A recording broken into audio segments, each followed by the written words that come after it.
And hello, movie lovers. And tonight, I actually have a very special guest with me. I actually have Tamika on with me. We're going to be doing our review of the Jurassic Park. So this is what I want you guys to do. Okay. So welcome to the Jurassic World podcast, roaring into your speakers to explore the ancient wonders of dinosaurs, filmmaking, and the excitement of the iconic Jurassic Park franchise. Get ready for a wild ride through time. So let's go on ahead. Let's do it. I'm excited to have Tamika here. And we're your archaeologists for tonight. I'm actually archaeologist John DeGregorio, and not with me, I have Tamika Jackson as the other archaeologist with me. So let's go on ahead. Let's do it.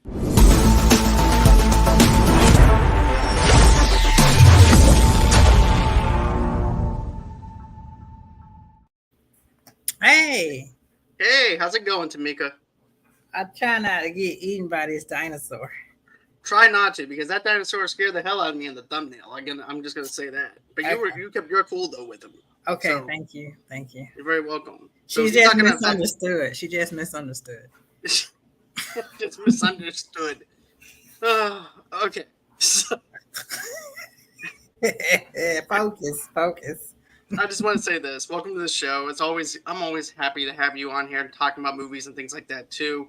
Okay, And thank I'm happy that you brought this movie up because this movie is actually sunk into my childhood because I remember as a kid going to the theaters to see this with my mom, and also too. This is actually pretty much, if you think about it, was an event to go see. Because I remember the movie theater I went to actually designed their auditorium to look like the jungle and stuff like that. And then also too, they also passed out some nachos at the end of it. So Whoa, dang. Okay. yeah, they went all out with it.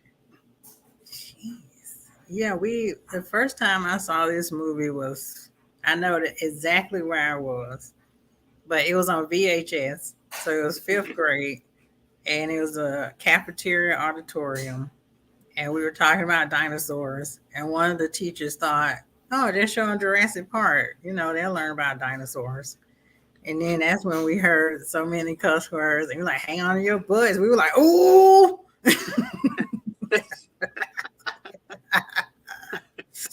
That's the first time I saw Jurassic Park. But you know what though? I remember this movie being a little bit more gory. Anyway, okay. Yeah, but I remember this movie being gory and things like that. Mhm. And I just want to say it's not that gory of a movie. Even my wife is like, "Well, I'm not into Jurassic Park because it's gory." I said, "Really? It's not even that gory to me." I'm like, "Yeah, you have Samuel L. Jackson's arm in the movie, and then you also have a couple of things where the dinosaur is actually ripping open another dinosaur, and then when he ends up eating the lawyer when he's on the toilet. But Mhm. aside from that, you don't really see that any gore. It's actually not that gory at all, to be honest with you. It's a little gory, but like you said, not too much. The toilet scene was a bit gory though. Get Well, to when you see. gotta go, you gotta go. I guess he had to go. I was like, But this actually reminds me of something I listened to with the Confused Breakfast podcast when they're talking about Texas Chainsaw Massacre, where they actually put the person on the hook, and then it was like, "Well, I remember when the hook went through her. The hook never went through the victim." So we, as an audience, thinks that something happened because of how it was implied. Mhm. So I'm thinking that this could also be the same kind of retrospect for this film too, where basically where we think that it's actually really gory is because of the fact of how we're actually viewing it as and how our brains operate and took it to that extra mile with our own imaginations Mhm. too. Mhm. Yeah, and it depends on when we saw it. If we saw it as a kid, yeah, it Right. was pretty gory. But as an adult, I guess being desensitized to so much gore, you're like, psh, whatever. That's kindergarten gore. In hardcore. But Oh, let's talk about this for a minute here, okay? yeah. So this this is actually one of those movies that I went to go see with my mom, like I said, but I didn't realize the budget for this film at the time either, and how much it actually cost to make. and it was actually pretty much a low budget film if you think about it for that time. If you Hmm. remember correctly, whenever you remember watching the movies that made us, Mm-hmm. you know. But I thought that the budget and everything was like it was $63 million for the actual movie to get made, which is actually a low budget film Mm-hmm. compared to today's time where it's like $250 million to make a film. Okay, yeah, that is low budget then, because But anything that's a million to me, I'm like, whoa, that's a lot. most definitely, because when you think of it like this, though, the dinosaurs actually look realistic, and you cannot ratify what the very first one did or anything like that either. And they're trying to ratify it every single time that you turn around when they make more sequels. It's like, oh, we gotta amp up the dinosaurs even more. What made this movie work wasn't because of the whole entire thing with the dinosaurs or anything like that. Yeah, it was, but I mean, it wasn't where the dinosaurs was the main point where they had to change up the species of the dinosaurs and things like that to make it scarier. And we'll get into that a little later on what I'm talking about. Yeah. So, anyways, let's go on ahead. Let's dive into this. So, on Iceland Nobler, an Ian Gen employee is attacked and killed by a velociraptor, possibly a pack leader known as the Big One, while attempting to transport it to a heavy fortified enclosure. This prompts the worker's family to file a lawsuit against the company, and it successfully scares InGen's investors into thinking that the park is unsafe. The CEO, InGen John Hammond, decides to reassure the investors for bringing a group of experts to his park in order to gain their approval of it. Hmm. So whenever I'm looking at this, I forgot how it opens up because it's been so long since I've seen the movie, to be honest. And I thought it always opened up to the archaeology part, and then John comes in. But the way it feels like a horror movie, and Mm-hmm. the way it's actually set up because of the fact that you have these workers, construction workers, it looks like, but they're also scientists that's doing these things and electric shock therapy on these dinosaurs to try and ship them off into the other parts of the island and everything. And that's just one of the horrific scenes that I think that stands out within this thing because you don't see the dinosaur. You just see and hear the cage, and you also hear the sound effects of the dinosaur itself.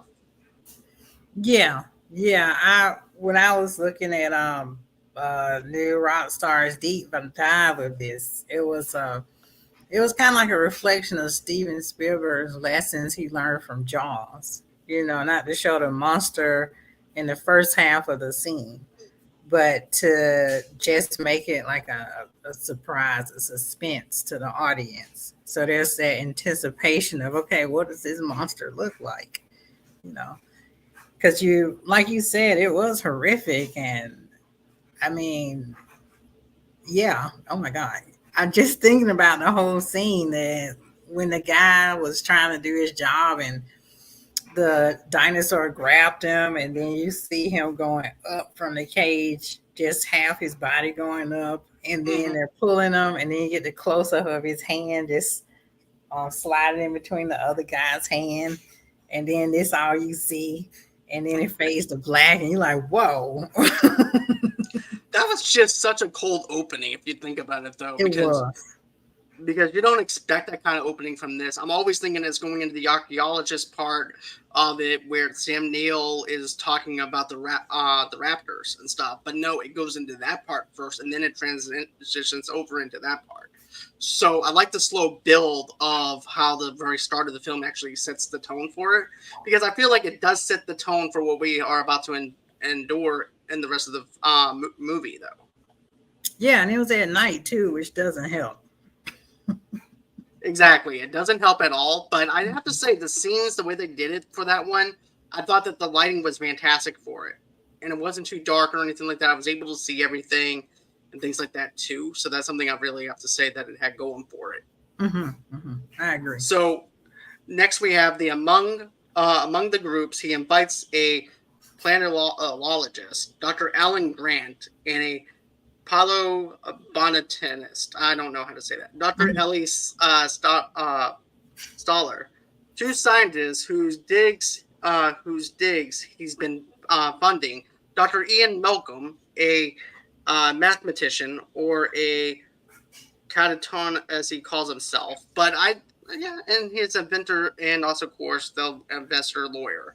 Donald Gennaro. Meanwhile, at Costa Rica, Dennis nearby is meeting with Dr. Louis Dodgeson, a rival scientist of InGen working for Biosyn. Dennis is a computer programmer working for John on also Nobler and has recently become dissatisfied with his treatment by InGen. Dennis agrees to steal dinosaur embryos for Doggeson for a total of $1.5 million. But before we get to that, what do you think about the whole entire deal where you actually see Sam Neill's character digging for the bones and things like that, and then you see the helicopter fly in, and you're wondering, okay, who's flying in this helicopter? What's going on? You know? Well, I heard that Harrison Ford was supposed to be what Sam Neill is. And I guess you can see those character tropes there where he's like, I hate computers, and then you can put that into, oh, I hate snakes, you know. but yeah, going back to that, I was actually talking. You missed the going back to the other scene where he scared the shit out the kid. Where the kid was talking about the raptors, and he's like, "That's not so scary." Yeah, that's what I was getting to.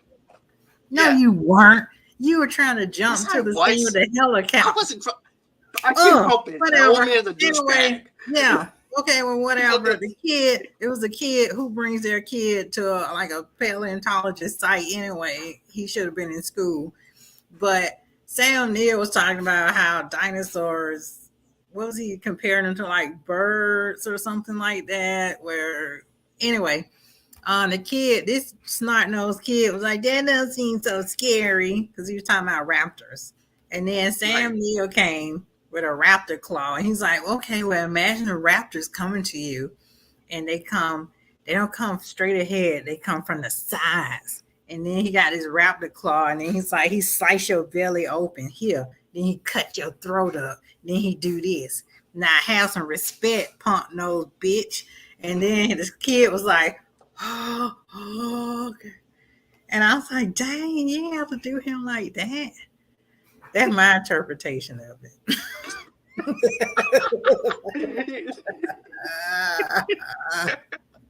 You went gangster on the kid, though. I do have to say that. He did go gangster on him too.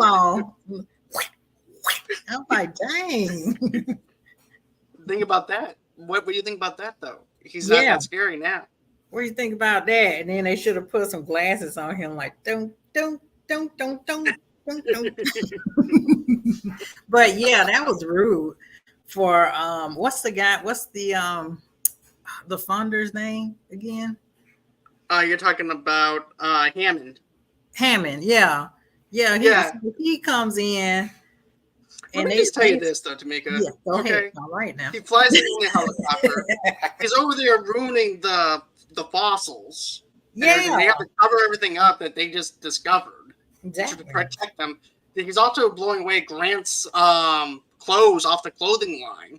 Grant has to go on ahead and hurry up and get those off the line. Then, let me just say this. This little old man is fast as hell. Like, this little 70-year-old man comes over there and just goes up inside his camper and gets out a champagne bottle and pops it open. And I like how Grant goes, we were going to save that, right, to celebrate?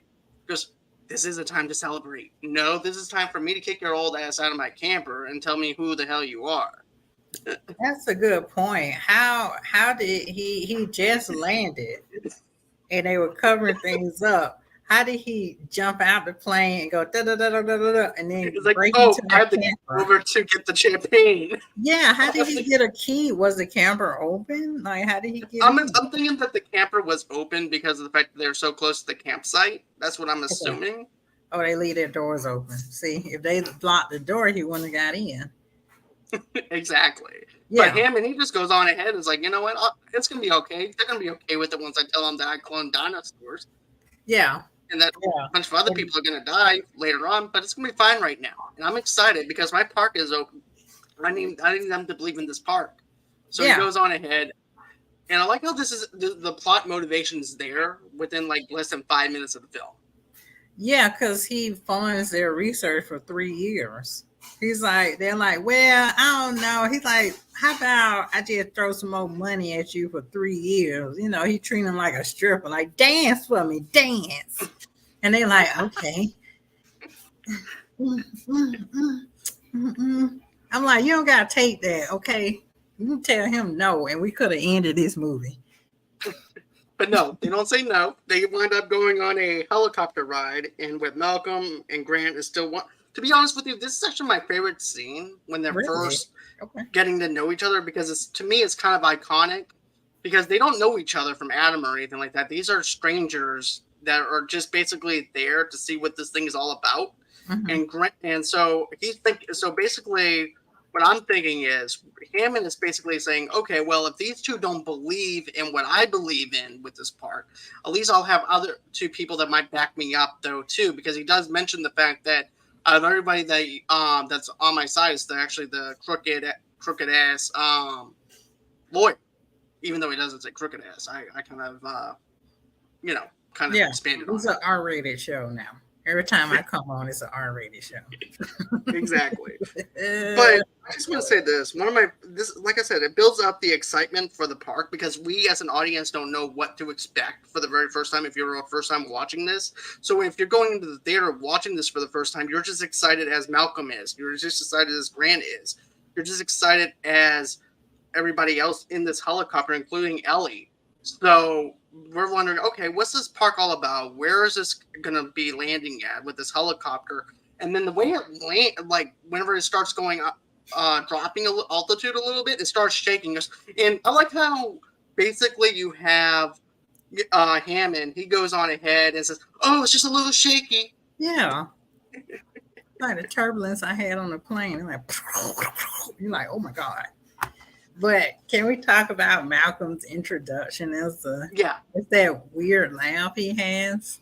He's like, "Arr." I'm like, what is that? It just his introduction is so weird. And you're like, who is this guy? He is so bizarre. you know I what want that to know reminds me of more. coming off of that? It reminds me of him playing the fly with that little. No, like, nah, no, not sexy Malcolm. But I do have to say the introduction is a little bit weird, but at the same time, though, it's Jeff Goldblum, and of course, he wants to sleep with everybody he sees, Well, yeah, it's Jeff Goldblum. Yeah, that's yeah, basically all his characters. right? Yeah, Especially whenever he sees Ellie and everything. To yeah, me, he's trying to make moves, but yeah. Oh, he was already targeting her like, oh, yeah. That, I was like, what is that? So now we get into the campsite. Basically, we wind up inside the park. The group assembled by John arrive on the island helicopter, and then they take two 1992 Wrangler Shara Jeeps out into the park, where they come across a Brontosaurus and a whole herd of other dinosaurs. To the utter Mhm. amazement, John then takes his assembled team to the visitor center and learn that in Gen, we're able to create dinosaurs using DNA taken from a mosquito who had fested on a dinosaur's blood and had been preserved in an amber. Yeah, plus amphibian reptile DNA too. Right, Which was West African, which we found out that those particular reptiles can change sexes. right. We find that out later on when Grant. Yeah, wait, we'll get to that in a minute. We'll get to Can we that. talk about just how magical that moment was? Just seeing the Yeah, dinosaur for the first time. You see the build up, and then you see the dinosaur moving. Like at this time, like seeing a dinosaur like this was new age. new age technology actually. Just how they created the dinosaur and how the movements of the dinosaur. It was a break in technology. It Um, was, and I also remember too the people behind the scenes were actually had to be taught how to walk like a dinosaur. oh wow, I didn't know that. I thought that's one of the things that I saw in the movies that made us. I have to go back and that's not for verbatim, but that's what I'm thinking on that. I'm not 100% sure on that, but I do like the look of the dinosaurs. The dinosaurs to me still look very realistic. All except maybe that one part where you actually have the long neck dinosaur where the tree is, where they're where the tree. That what to me was Um, a little bit too was that fake. Brachiosaurus? Yeah, Brachiosaurus. Brachiosaurus, Yeah. yeah. Mhm. And so, that was like the only takeaway from that. But if you from looking at it at them whenever they're low, when you have everybody low to the ground and you see them standing tall, Mhm. and it's like as if we're walking side by side them for the first time, just as the characters are walking side by side them for the very first time, as well. Yeah, and I guess before this, everything was animatronic. Yeah, Very this play was like. everything. This is the first time you like. Wait a minute, did they like get some real dinosaurs for this film? Like everything was just so realistic, like just the way the dinosaurs breathe. When you get to the part where you're going to the Triceratops and she ate some bad berries, which I guess is mentioned more in the book of what Yeah, I type of berries, poisonous berries or something. Yeah, it's in the book. I forgot what kind though, because I haven't read the book since high school, to be honest. Mm-hmm. Because I Yeah, did read the book. I've never read the book and I want to read it now because there's so much backstory that the movie doesn't get into. Like the whole thing between oh god, why I keep Hammond and what's the fat guy? Oh, what's his name? Because I just said his Oh my name. god, Dennis. Dennis. Yeah, the whole backstory with them and money issues they had. Like they just kind of hinting on it a little bit because you want to. It's like you always want to know what was this guy's deal. Why would he, put his job at risk for the other company? And you hear about the backstory. It's kind of like Hammond cheated him out of some money, but Right. Spielberg didn't really make Hammond so much of a villain. But I think in the book he is more villainous. I think he is, from what I Yeah. remember. I'm Hmm. a little bit more villainous. This one, he's a little bit more innocent, Yeah, in a kind of like sense. Walt Disney, like a dark demonic side, but happy go lucky. He's like, oh, no problem. You take my grandkids. These are the Yeah, target audience. best grandpa ever. Take my grandkids would be the target audience for live dinosaurs. Man, what was their mom thinking? Well, actually, if you look, she was going through a divorce. I think they mentioned it in the middle of the first part of the film, right? Yeah, So yeah, that's why he couldn't meet with one of the prospects. It was something like that, and they were like, "Well, Hammond got to be with his daughter. She's going through a hard time or a divorce or something." right. Yeah. But I also want to talk about this though too, like with Dennis, especially whenever that stuff that he's going to put the DNA stuff in the shaving cream can, which I Yes, thought was actually pretty cool. that was cool. And then I don't know why I kept thinking, "Oh, that whipped cream looks so good," but it wasn't whipped cream. No, But it's it because made he me put it on his goodness. pie. He When put I it was on a his kid, I'm like, pie. ooh, I want to shave my face now, but I don't have a beard.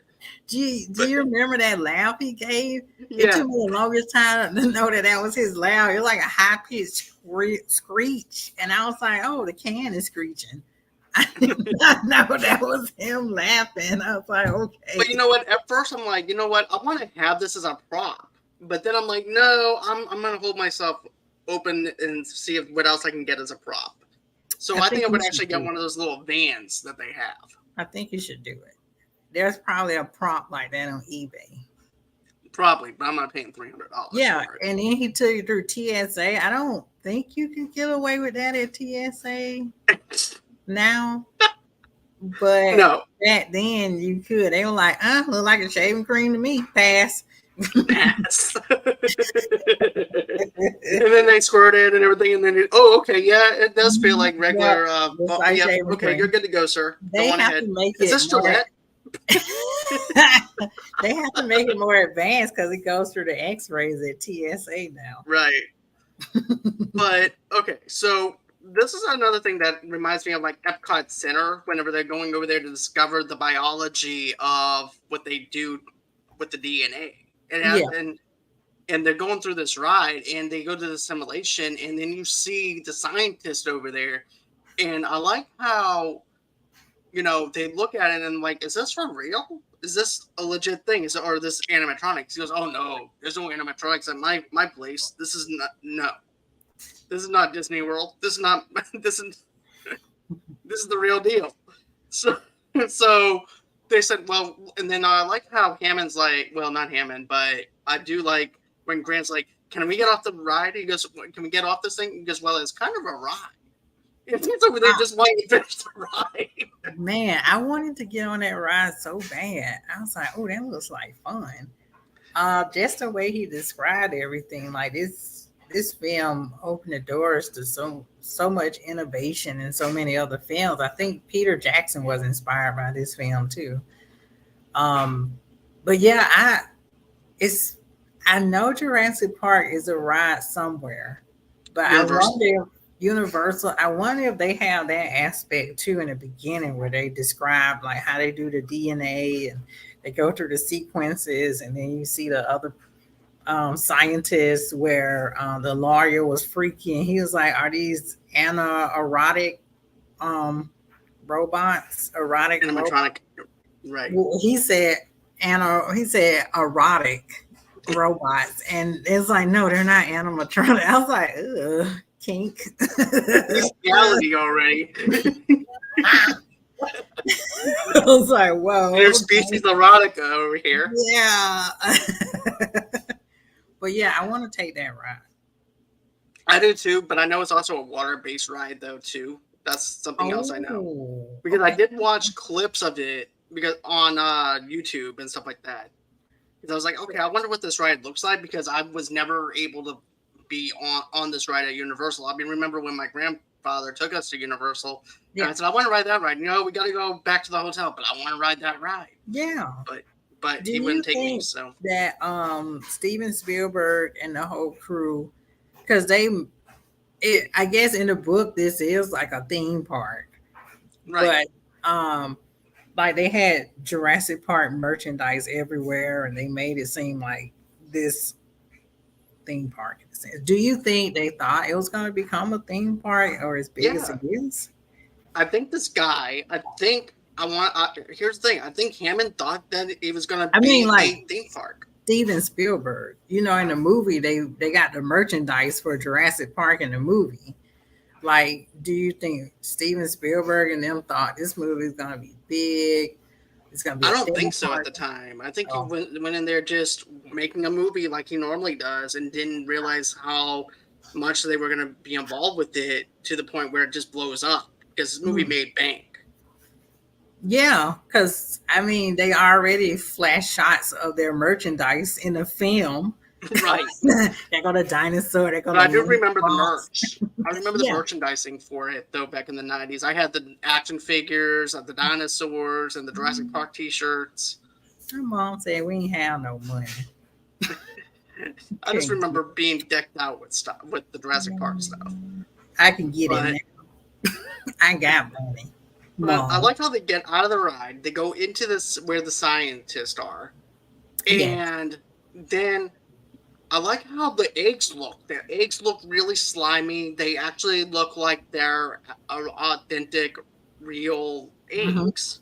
They don't look like plastic or dinky kind of eggs or anything like that. Dinky kind of eggs or anything like that. They actually look realistic. And also, too, whenever they got the baby raptor that winds up hatching, the way that they break the egg with the animatronic with the baby, and then you have Sam Neill's character holding the egg, which is Grant, and he's like, oh, this is not. He goes, and then he at first he's like, okay, this is kind of cute, Then he looks over at the scientist. What kind of? Oh, it's a raptor. Ah, raptor. Puts it back. Yeah, yeah. It was cute. It's like, and then he was like, yeah, and I was like, he's so cute. Oh, Raptor. There you Yeah, no, go, little thank killer. you. Yeah. And then that's like Malcolm's favorite line. And he was just asking them, like what are these made of? And the scientist was like, these are all female dinosaurs. There's no breeding. He's like, how do you know? You look up their skirts. And it's like, no, because we use only female DNA. And they mentioned a West African, which at the time they didn't know. But Malcolm, throughout the whole film, is the truth teller. He was like, okay, like it when you look at Jurassic Park as an adult, you go, wow, this movie is fucked up.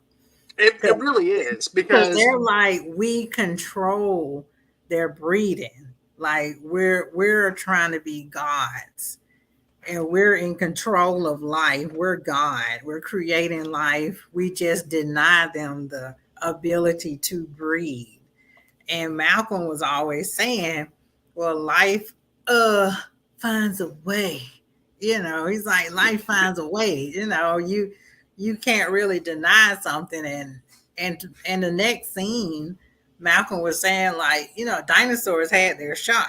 It was, you can't just bring a dinosaur into a modern age and expect them to be controlled under your devices, under your controls. mhm, Like they're gonna, evolution finds a way. You can't control it.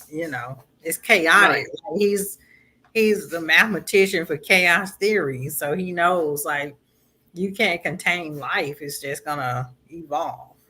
exactly. And this is something that I like that what Malcolm said. What gives you the right to Yeah, do this? yeah, exactly.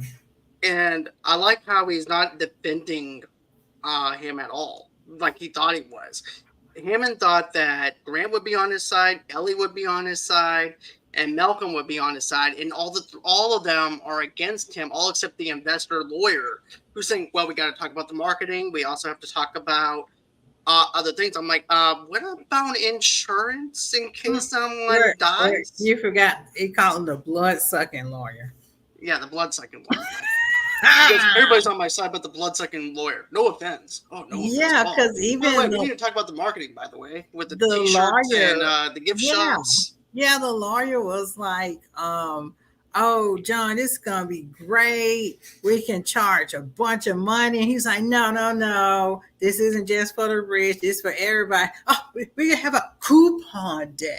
I was like, it just make it sound so slimy. I'm like, oh, Coupon day. You bring two kids. coupon day. One might get the home For free. the One might not. poor, they can have a coupon, 50% off. Of And what? Body parts? ah, like how Disney and Universal be doing those poor people. How they be Right. and they have a coupon day for us. And But you Malcolm know was what? You bring saying, up an interesting fact, though, yeah, too, because as a kid, I'm just paying attention to the dinosaur aspect of it. yeah, And now I'm looking at it not just from the dinosaur aspect, but from the adult aspect now that I'm an adult. And, at first, Grant and them are like, okay, well, so show us more of this park. And then you were introduced to the grandkids. And then I like how at first Grant doesn't like this idea. And I'm like, I don't like this idea either of the kids going with them hmm, and everything too. And basically, at Alan's request, the crew are taken to the Velociraptor enclosure where they meet Park Warden Robert Muldoon. Robert tells the group about how vicious and intelligent the raptors are. He explains that there are three raptors altogether because the big one, who has taken over as the alpha female, had killed all but two of the others of the total 8 raptors. Meanwhile, the scientists lower a cow attached to a harness into a dinosaur enclosure Wow. and observe the velociraptor slaying the cow, destroying the support cables, and tearing the harness in the process. After the experiment, the crew hid indoors for a lunch break, and this is where they actually talk about what we just mentioned about Malcolm and everybody not being on the same page as the grandfather Hammond. But I like the fact that they don't show us the actual cow getting destroyed or mutilated or anything like that. We just hear the sound effects of it and realizing how horrifying it sounds. And this is also where we go into the whole entire gory aspect of it, where people are like, "Oh my god, this might be too gory for my kids," and because of the fact our brains are actually using our imaginations of how gory cow could be. Yeah, Being destroyed. exactly. Can I go back to the Malcolm thing for a minute? Because as an adult, like you said, they're talking about all this deep stuff, and you're like dinosaurs. You're not paying attention. Malcolm is like, you are wielding this power like a kid, and you just flashing it around, and then you put a stamp on it, and then you stamp it, and you stamp it.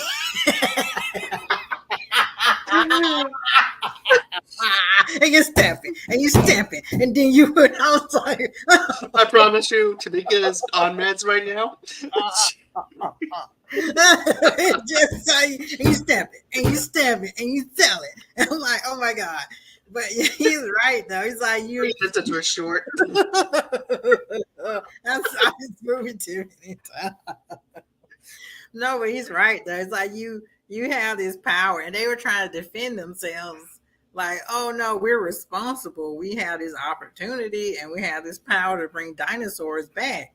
He's like, no, you don't have the right. Dinosaurs had their shot, and you found this power, and you're wheeling it around like a kid, and then you're stamping it, come out coupon day, and you're marketing it, and you're making it economical. But it's really, I don't have the word, but it's like unnatural to mess with nature in a Right. sense like that, and then just profit off of it, thinking you can control something that you don't understand anything about just because you created it in a lab. You don't know what you created. They didn't even, I would have thought, since they're mixing it with West African amphibian DNA, wouldn't they know that those West African DNA, they change sexes to breed? Like, why didn't they You know would think that? that because they're scientists, they would actually know that. Yeah, But that just goes to show you that scientists don't know everything, or yeah. these scientists are stupid. Yeah, they got caught up with, oh my God, we did it. But Right. it's like, but I guess they thought, oh, maybe it breeds, but we can control the breeding. We can deny the breeding. We can contain it. Well, even I believe even the grant. I even think that Hammond was also blindsided to the fact that the breathing was okay Yeah, because of the fact that they're using frogs, and frogs you're only using female particles, so yeah, therefore it's okay because it's going to be a female. But then again, they basically change their sexes, so therefore it goes to show you how much Hammond actually knows. yeah. And then they stamped it, and they stamped it. And then I can't. That's my But favorite part. but another thing Okay, too go is I know on. that I ended up mentioning Ellie when they had the lunch, but Ellie does express concerns for the scientists may not be thinking of the repercussions that might occur of what they are cloning. And then Alan remains fairly neutral to get you, though he advises John to be careful.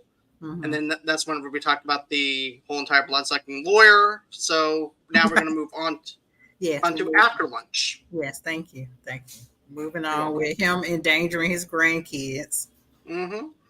So after lunch, two grandchildren that he endangers, Lex and Tim Murphy, arrive. John's grandchildren join forces with the crew, and they take a tour, a 4-hour tour. Just kidding, not Gilligan's Island. 3 hour tour. A 3 hour tour.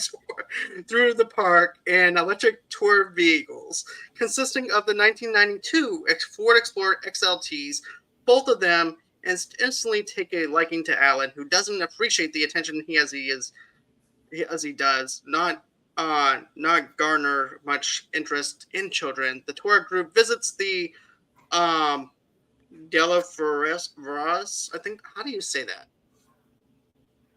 Which one? It's Dilophosaurus.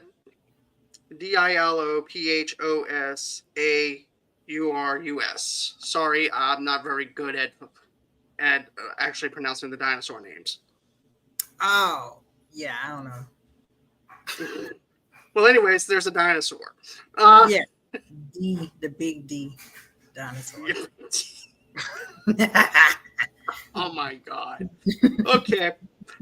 So, as you can tell, we're not very good at archaeology. I got brachiosaurus, right? Is it Dilophosaurus? I think that's how you say it. No, that's close enough. Anyway, go on. Okay. So this is where we have the child endangerment. Like I said. Yeah. So the tour group visits the not garner much interest of the children. Okay, so enclosure, but to their disappointment, none appeared. Next, they head towards the Tyrannosaurus pen, where a goat is released to the pen but the Tyrannosaurus still does not emerge from the forest. Finally, the crew find a sick Triceratops with a veterinarian, Dr. Gray Harding, examining it. Ellie decides to stay behind with Gary while the rest of the crew head back to the Ford Explorers and go on their way back to the visitor center. Yeah. So I want to talk about the goat scene for a minute. Because I like how Malcolm's over there just making fun of Hammond. Because I thought the whole idea of a dinosaur park was to see dinosaurs. Well, yeah. Where's the dinosaurs at? Yeah. He was like, I hate that guy. Now, there aren't going to be dinosaurs on this tour. Hello.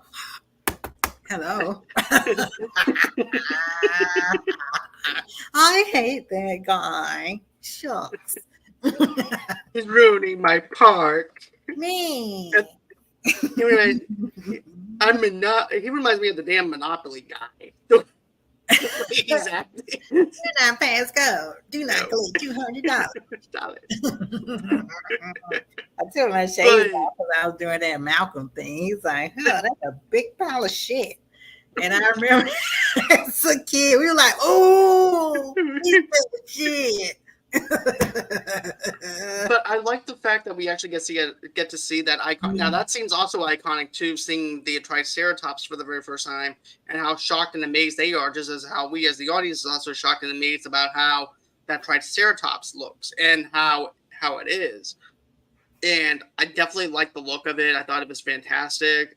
I just felt bad that it was dying, and they're doing the tests and analysts on it and everything. And of course, Ellie winds up telling them, "Hey, look, I'm gonna go ahead and take care of this. You guys go back over to the visitor center." But I'm like, if I was Grant, I'd be like, "Look, we're a team here. I'm not leaving you behind. Uh-uh. I'm not being a babysitter for these two grandkids I don't know anything about. I have Malcolm over here that's trying to sleep with everybody. I got shit going on."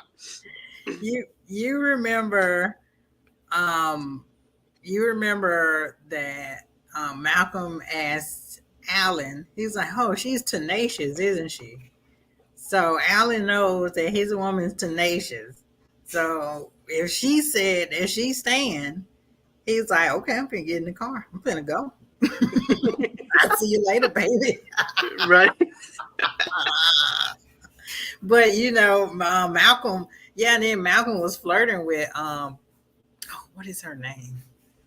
What is the woman's name? Ellie? Yeah. And he's doing that test, which I wonder how many guys at bars did that test, that chaos theory test where you just drop some water. It's like which way you think he's gonna go. And then as a kid, I was like, what is he doing? And then Alan was just looking out like, ooh, what the dinosaur is at? And he macking on his woman in the car. And he told him, I love kids. I got 3 kids. I'm always looking for a Mrs. X Malcolm N. Mm, yeah, Then but we I have the. wanted to get into those Jeeps too. Like that's why That's I one asked. prop that I want. I want the Yeah, Jeeps. I want to get in those Jeeps. Like, is there a ride like that? That's what I want to know. Like, is there a ride that will just take me through the gates and I I can think go? the old ride might have. Don't. I think the old ride might have had that. I'm not Oh sure man, because see, I I know don't. they updated to Jurassic World, and I know that the old Jurassic Park one had like the old school style that we all knew, but I'm not Yeah, sure. they should bring it back because I didn't get a chance. I got like some money now, not like a lot, but I got some to save up where I can just fulfill my childhood like Okay. one time. Okay, Universal, you heard that. She's got Yeah, some money. yeah, bring it So back. Bring it back for the millennials. Okay, we need this park. yes, Okay. we do. I know I need it in my life. Yes, thank you. And then make it stop and then make the dinosaur come out. We like, oh my Anyways, we have a trouble clone storm that hits the island, and most InGen employees leave except for John, Robert, and Chief Systems Engineer Ray Arnold. During the cyclone, Dennis begins his plan and shuts down the entire park security except the raptor fences, of course. As a result, the Tyrannosaurus breaks through the deactivated electric fence surrounding its pen, devours the stranded goat, and wreaks havoc upon the roadway, god. attacking Tim and Lex hiding in the car, who was left alone by Donald after he fled. Alan ignites a flare to lure the T-Rex away from the kids, but inevitably intervenes only for himself to be chased to a restroom where Donald is hiding. The T-Rex brings down the hut, breaking Ian's leg, and devours Donald in the process. Lex and Alan battle the T-Rex while the broken explorer manned by Tim is pushed over the edge of the enclosure and plunges into the tree below. A lot of people were talking about that plot hole where the T-Rex just came out of nowhere. And then when you see them going, when you see not Malcolm, Alan with the kids, and they're, when he had the girl on his back, and Tim was in the car, and they were like, okay, well, where did the T-Rex jump from? Because it's a giant hole there. But then the set designer said it was like kind of like a peninsula type thing where the dinosaur came on the peninsula, but they didn't show that part. They probably couldn't get it up there the way they wanted it to, so they had Mhm. to do the best they can. Don't forget, it is an animatronic, and it was also at that time too. They was actually dealing with a real storm, so they actually had to try to preserve the dinosaurs the way they needed to preserve them at that time too. So you had a real storm going on at this time with this scene during Yes, this time. this scene is iconic because anytime I see water moving, I'm like, oh, and then water moves, and then you've seen many memes and for decades and upon decades of the memes and whatever else. And then the girl's like, what happened to the goat? And then it's like plop, lamb chops or goat chops. And then she's like, huh. And then, Miss Thing makes her appearance because they're all female, right? Right. And then, maybe she was like, hey, y'all, what's up? Welcome to Jurassic Park. Maybe she was just greeting them and we didn't know it because she was roaring. No. Okay. Well, I'm anyway. so, but I do want to mention this though. I like the build up to the T-Rex. I do Yes, too. it's a iconic scene, but I just love the build up to it because you hear the ground shaking and you hear Malcolm, and he goes, "Tremors, tremors. That's not good." Mm-hmm. And I also like whenever he also sees the guy get out of the car to go use the bathroom. Oh, Jesus. Oh, Jesus. Oh, jeez. And he goes, "Well, when you gotta go, you gotta go." Where does he think he's He's going? going.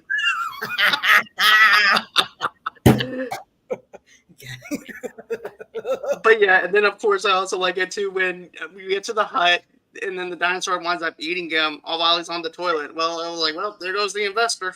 There goes your coupon. On day. It's over for you, sucker. 1-star review, worst part ever. Oh, yeah, worst trip ever. I ended up on a toilet. Yes, but anyway, can we talk about how I wish I was in the theater when that girl had the flashlight and she was like, "Ugh, ugh." And then he was like, turn the light out. Turn the light out. She's like, I was like that too, though. Like as a kid, I remember seeing that scene, Tamika, and I remember saying, "She needs to turn the light out. She needs to turn the light out." Like he was over there, and then he's like, "Oh, what's that light? Oh, okay, like a cat, you know." Mm-hmm. And but get this though, I think I still remember the quietness of that audience, and then seeing that big, huge print of the T-Rex print. It was something that was just horrifying. I remember everyone just gasping over that. It is, and it just takes everyone's breath away because of how massive that claw is. I really wish I saw it in the theaters where you had that first experience. It is something unlike anything you ever seen before. This is the first time you're seeing dinosaurs look this real. And then they're it's like attacking the children. It's like a plate glasses in between him or her and the kids, you know. And then the flares go up, and then Malcolm has to come out like, "No, I want to be Indiana Jones. I want to be the hero." He's like, "Ian, freeze! Get the kids out of here! This is my moment." Bring me back on track, John. Okay. So once Ellen and Lex manage to get to the bottom of the enclosure, Ellen must climb up the tree that holds the wrecked Explorer with Tim inside. He successfully rescues Tim. However, they have to escape the Explorer when it begins falling down the tree. Just after they flee the wreckage, Ellie and Robert arrive at the scene. At first, they believe the only survivor at the chaos is Ian. But upon further investigation, they find 2 sets of footprints. One is Alan's, and one belongs to one of the kids. Just then, the Tyrannosaurus returns, and Ian, Roberts, and Ellie barely manage to escape in their Jeep. And I like how this Jeep scene is set, because you actually have a good angle here, where you see the 2 of them, where you see the Jeep looking like it's going to fall down. Then you see the other part where you actually see... where you wind up seeing Grant, and you're wondering if they're even going to make this thing out alive because of the way that it's actually angled. And I like how he tells them, "Hey, look, it's just like a treehouse. Just climb." Remember that? Yes, I do. Oh yeah. Oof, man, that scene where the Jeep was like just slowly coming down with each branch, and I was like, "Oh, are they gonna make it?" And it's no way they could have made that alive. I don't know. I mean, the Jeep fell on them. I mean, I guess because at first you're like, "Oh, good, they made it out alive," and then all of a sudden they do a Fast and the Furious, and it winds up landing right on Grant. I'm like, I forgot all about that scene. Yeah. I don't know how they did that, made that out alive, because it could have caused some damage, but it's fine. You know, this is the movies. Exactly, it's the movies. Anything is possible. Hollywood magic. Yeah, because if it killed him, it's like the end. That's all, folks. Okay. But yeah, I definitely like how they set up that scene. And then we also have another thing where meanwhile Dennis crashes his Jeep into an embankment while trying to winch it. He encounters a juvenile Dilophosaurus who spits out a tar-like venom at Dennis's eyes, causing him external pain before the saboteur emerges to get back in the Jeep. When Nerdy thinks he's safe, he turns his head and the Dilophosaurus manages to get into the car with him and continues to attack him and eventually kills him. The modified canister used to smuggle the embryos is lost in the process. We actually see the shaving cream can go into the water as that's happening, and that's actually a made-up dinosaur that they made. That's not even a real dinosaur. Oh, yeah, because I can imagine guys would be like, "Oh, that's like how my ex-girlfriend. That's how my girlfriend is on a period." Brown, brown. And she So spit that's good to pick it. It did look like him. At first, before it actually expands it, and before it starts spinning, yeah. You didn't go ahead and do something, but okay, I'm going to do something. Okay, the thing is, it was cute because I was like, "Oh, it is cute," and he's like, "Stick, stupid, stick, get the stick," and he's like, "I'm gonna run you over when I get back," and I think that hurt his feelings, and he's like, "Well, I'm just gonna spit acid in your face and eat you now." Because I wonder, he could have gave him a candy bar. He's like, right. "Oh, candy bar," they don't know. Exactly. But another thing that I really exactly. Well, remember, he was trying to give him candy, I think, if I'm not mistaken. He goes, "Look, I don't have any candy. I don't have anything. You stupid dinosaur. Here, that's the stick." And yeah. I guess the dinosaur couldn't handle mental abuse, so he decided to kill him. I would not let anybody talk to me like that. Me either. No. But I would be angry too.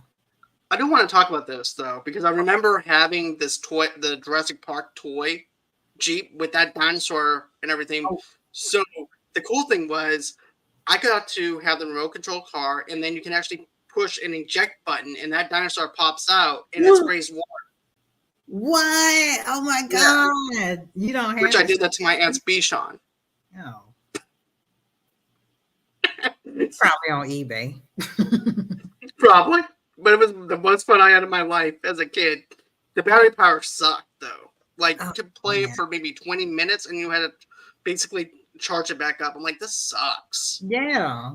Did it come? Because it takes about an hour to just charge the battery. Did it come with the fat guy? No. We do not discriminate against fat people, just letting you know, because I am fat myself. This movie lovers after dark. Okay, so Ellen, Tim, and Lex spend the night in a tree while hiking to safety. The next morning, they discover hatched eggs, which means that the dinosaurs are eventually breeding. Ellen hypnotizes that the frog DNA is responsible, as some species of frog are known to spontaneously change sex in a single sex environment. And I like how he says Malcolm was right. Life does find a way. And he winds up telling the kids, he said, "I'll be damned." He goes, "What?" He's like, "They're reproducing." Yeah. Yeah. Because they thought, because they chart all the animals, right? They're like, "Oh no, we keep track of all the animals at Jurassic Park." But now you got these animals that are breeding, and they don't know anything about it. So there's uncharted dinosaurs all over this park, and who knows how many others. I guess Jurassic Park 2, you learn about that, but this is one. So, and one is actually the classic. This is actually one of my favorite ones out of all of them. Yes. And don't get me wrong, I like Jurassic World, but nothing beats the very first one. Yes. Exactly. So Ray tries to hack Dennis's computer, which is played by Samuel Jackson. Yeah. Yeah. What did you think of seeing Samuel Jackson in this role as a computer IT guy? The only memory I have when I first saw this, and he was like, "Hang on to your butts," and we were like, "Oh, he said butts." Because we were in 5th grade, we were fascinated by anything. But that's all he says now. Now that I see that, I'm like, that cigarette is hanging on for dear life to his lips. He ties like,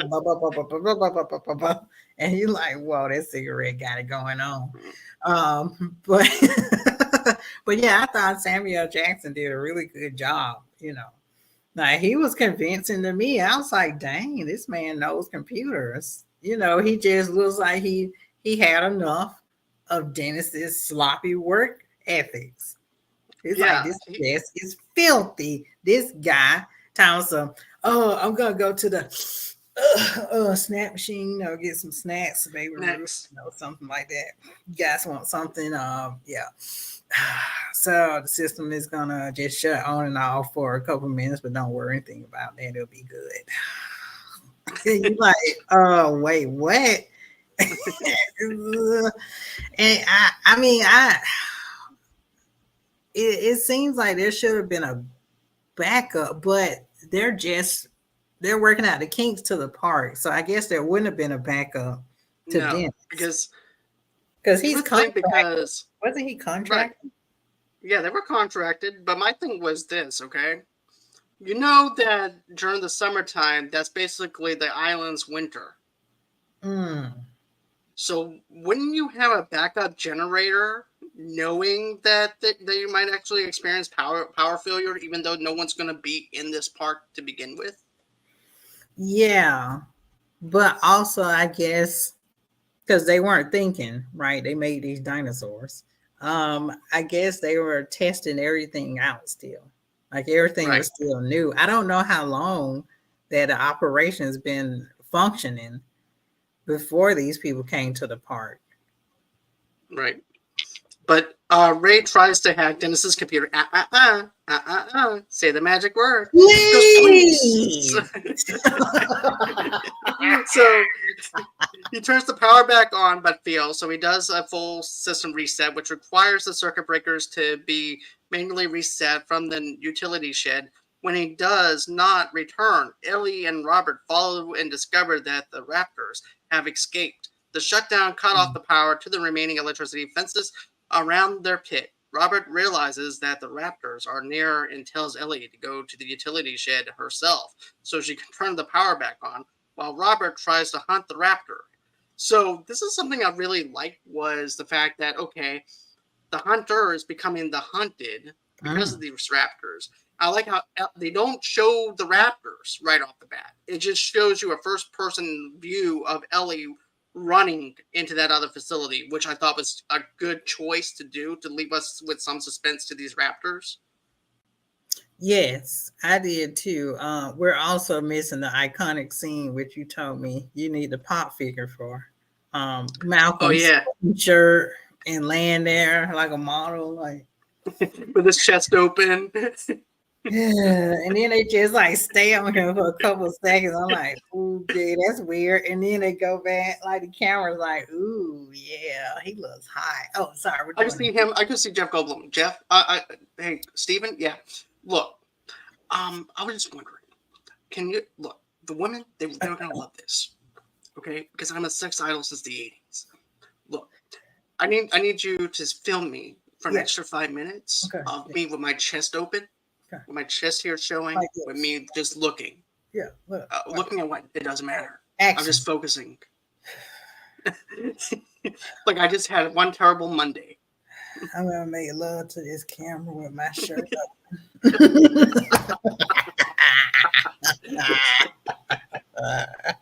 You forgot it's a movie. You're like, oh, wait, what? Oh, sorry. We got to turn the power on. And it was so simple. They was like, oh, let's shut it off. I'm like, wait, what? You should turn it Jeff's off. having a moment. Malcolm's having a moment. Yeah, the power was so simple. It was like, because Dennis messed everything up and nothing was working. And then he was like, well, let's just turn it off, turn it back on. And I'm like, what, for real? That was the solution. Oh, I thought it was gonna be complex. I'll turn it back on. But Ellie manages to turn the power back on. But Tim loses consciousness after getting encountered while climbing the predator fence to get to the other side. Ellie runs from the raptor that was hiding in the maintenance shed after discovering Ray's served arm, and after escaping, Ellie meets Alan, and they both go back to the Ian and John in the emergency bunker. Yes, I remember So this. I remember this I was vivid. actually shocked to see that Ray is now dead, and they didn't show no lead up to the fact that he's dead. Normally, they actually cut away from other characters to show what other characters are doing, and they don't do it with Ray. So I like how they left that open to where we're shocked to see him gone, just as Ellie is shocked to see him gone and seeing that arm there to indicate that he's dead. Yes, but if we are looking at this, it does have some horror themed tropes.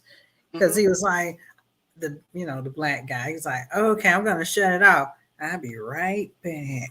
It's like, I forgot he was gone. I was like, actually, it took me a long time, and I'm slow. It took me a long time because the arm came off, and I was like, whose arm is that? And it's The only black guy on the island. I forgot he was gone. It took me a couple years. I was like, oh, that's him. You know what's messed up though too? This is not the first movie that he ends up dying from animals though either. Yeah, yeah. Blue Sea. Right when he makes his big speech, the shark just jumps out of the tank and kills him. But yeah. Don't forget in Goodfellas, he got killed too. Yeah, But not that's by another story. Yeah. that's a story for another day. But Okay, got it. But yeah, I forgot he was gone. But yeah, he died. He died. Meanwhile, the raptors start He did. trap. He did. You don't need to know anything else. But yeah. Meanwhile, the raptors set a trap for Muldoon in a way exactly as Grant had described at the beginning of the film. One raptor is rustling the bushes directly in front of the Muldoon, and right before he can shoot the raptor, the big one emerges from the brush, right next to Muldoon. Muldoon utters the famous words, "Clever girl," before the big one leaps onto him and devours him. Lex and Tim are also narrowly escape the big one and her fellow raptors in the kitchen. This is the iconic kitchen scene. Mm-hmm. That scared the hell out of me as a kid. Before we get to that, when he was attacking the hunter, did you notice the lower half of the raptor's body looked like a snake? It was kind of wrapped around him. I never noticed that. Strange. I was like, what is that? Okay. It was like as if they got spliced with snake as well. Yeah. I'm like, is it half raptor, half snake? I don't know. It's very strange. But anyway, going on to the kitchen scene. Yeah. What did you think? Well, okay. So first, before the kitchen scene, when they were eating Jello, I got hungry. I was like, I want some Jello. And then, the whole scene where she's shaking and then they go in the kitchen. I didn't know raptors could open doors, first off, because they were like opening the door with the handle and then push their head in. And they got their long claws, like they got their nails done. And then they go in the end just sniffing and like, what's going on? And okay. But yeah, that scene was very frightening to me. Especially when she was running and you thought that the raptor got her, but it attacked her reflection. Do you remember that scene? Yeah, I do. Good cutaway right there. Because I was like, oh man, he got her. I mean, sorry, they're all she's. Okay, she got her. But yeah, that was pretty cool. And then she couldn't really shut the whatever that's called, she couldn't really shut it. And then when Timmy ran into the freezer, and the raptor followed him and he slid and fell. And I was like, come on, white boy, get up. And then he got up and he slammed the freezer. And I want to know, is that raptor's preserved until this day? You know what, though? That's actually an interesting question because, in Jurassic World, they revisited the old place. Oh, yeah. And the old and I'm like, they need to go into the kitchen. Yeah, is the raptor still there? Probably just skeleton now. Yeah, that's true. But then somebody can go in and somebody probably went in and preserved the raptor's DNA, and that's why we got like Jurassic Kingdom and all these other things. Don't give them any more ideas.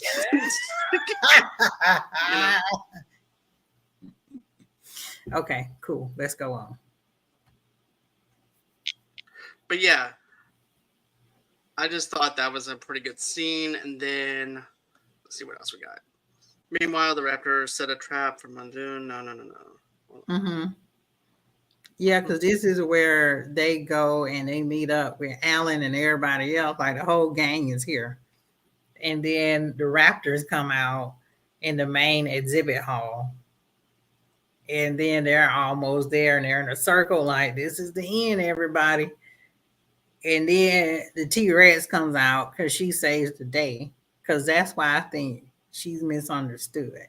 Because she saved them. In the end, she saved them, and she ate the lawyer. Yeah, but the okay, so John. Okay, so this is basically what happened. So yeah, I do have to admit that whenever we actually do get to see the T Rex again, and then he winds up taking out the Raptors, and then you act. But also too, I want to also talk about this: the Raptors scene where everybody's running with the Raptors. Oh yeah, I remember. On the outside too. I thought that was a really good scene, and then also the other part where they're actually watching the T-Rex take down the Raptors too and eating the Raptor before they go over to the electric fence before Tim winds up getting fried from the electric fence too. I thought that was a cool way of actually being in there. That was so messed up. That was traumatizing. He was like, okay, 1, 2, oh, and then he's like falling back like a doll. Right? Oh my God, so much blood. Oh my God. And like, Jimmy. Timmy. And CPR brings him back to life magically. Right? Oh my God. But with the door secured, the Raptors break in. You messed up for that. Nah, it was fiction. Electrocuting children. What's bad is, you know what else is bad though? Grant's actually pretending he's getting electrocuted. Yeah, I know, that was worse. And they like,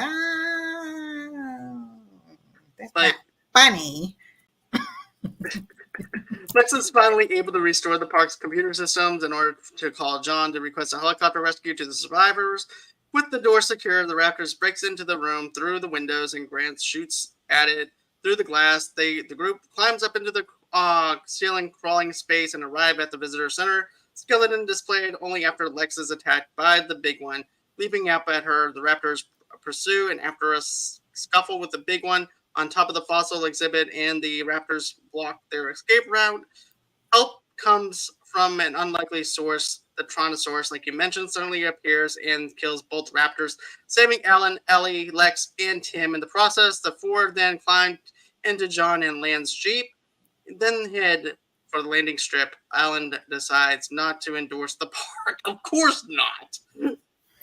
Can I say that it feels like the very end was just a smidgy anticlimactic, because they got all this stuff right, and then the dinosaur, and then everything else, and then they jump into the helicopter, and then it's like, I decided not to endorse it. Me too. And then they like jump in, everybody's like, what a crazy ride. And then he looks outside at the birds and it's like, da da da da da, the end. And I'm like, wait, what? You just took us on that crazy ride, and then you just jump in the helicopter. Like, you know what I was thinking though, Tamika, whenever he said I'm not going to endorse it? I'm like, really? It took you 2 hours and 2 minutes of this whole movie to say that you're not going to endorse?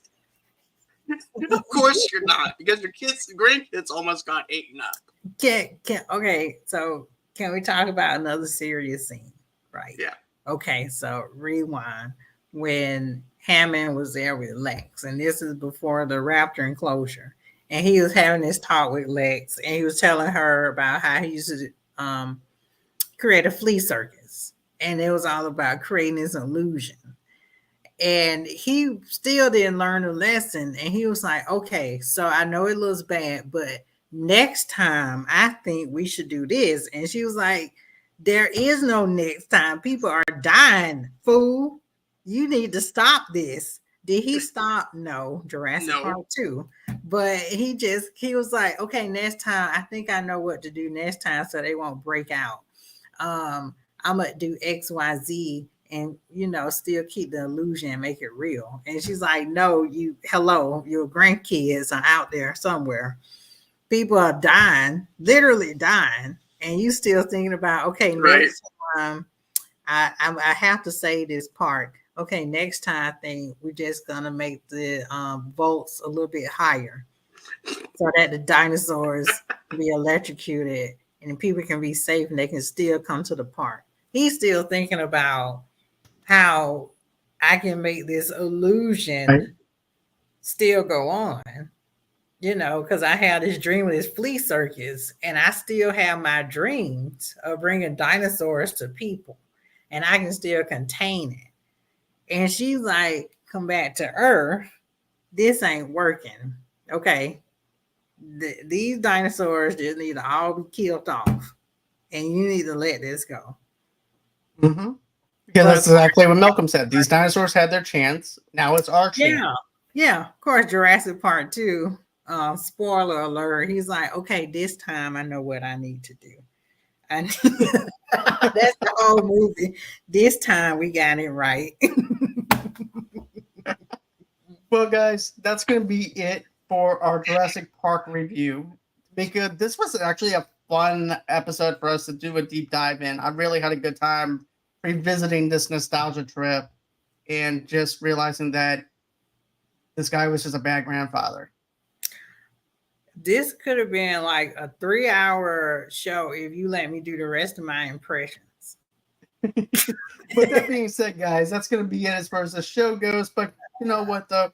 I'm going to be back again chatting with film producer Emily Rahai for her short film. And I can't wait to be able to interview her for that. It's going to be a 20-minute interview we're going to be doing on Wednesday at 8 o'clock Central Time, 9 o'clock Eastern Time. And then Rossie's going to be coming in to do the video game releases for 2023 at 9 o'clock p.m. Central Time. And that's going to be 7 o'clock p.m. Pacific Standard Time for that. Excellent.